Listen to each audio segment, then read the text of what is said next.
Up first this evening, despite the seeming backlash arising from the opposition's decision to withdraw support for the continuation of the state of emergency, People's National Party President Dr. Peter Phillips says he's willing to pay the political price. The PNP hierarchy held a press briefing today where it was made clear that the party doesn't intend to back down from its stance. TVJ's Kalisha Williams was there and now reports.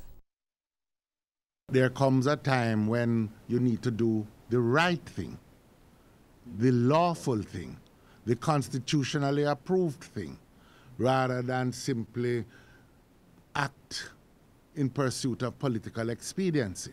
That's declaration from opposition leader Dr. Peter Phillips after being quizzed by journalists at party's headquarters about the possible fallout his party could face for not voting to extend the states of public emergency across the island, a decision which he argued the opposition had not taken lightly.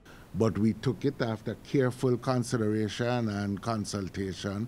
We even reviewed when the Prime Minister asked us to reconsider our situation in the Parliament. But that aside, Dr. Phillips says people should focus on the opposition's role, which is to provide oversight, not to share plans with the government. He believes sticking to their decision is simply doing just that. It's not a parlor game of Tweedledee and Tweedledum. You show me yours, I show you mine. That's not what we are about.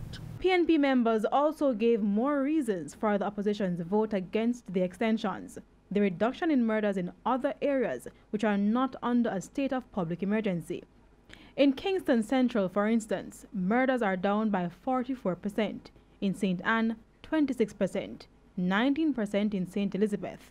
And for Clarendon, which is a crime hotspot, 21% reduction. This argument that the only strategy that works long-term is a state of emergency is not supported by the data made available from the JCF.